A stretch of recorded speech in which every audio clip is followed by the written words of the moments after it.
Нов случай на върната шофьорска книжка. Случаят е следния. Клиентът ни управлява автомобил и го спират за проверка. Установяват, че регистрацията е служебно прекратена, не защото той е нарушил закона, а защото новият собственик не го е пререгистрирал на свое име в двумесечния срок по член 143 алинея 15 от Закона за движение по пътищата. Отнемат му книжката за 6 месеца. Веднага поискахме спиране на предварителното изпълнение на заповедта.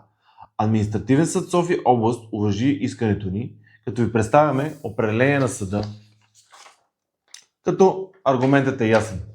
Санкционирания е трето лице, не е собственик на автомобила. Не е било възможно да е информиран за прекратената регистрация. Субективната страна на нарушението липсва.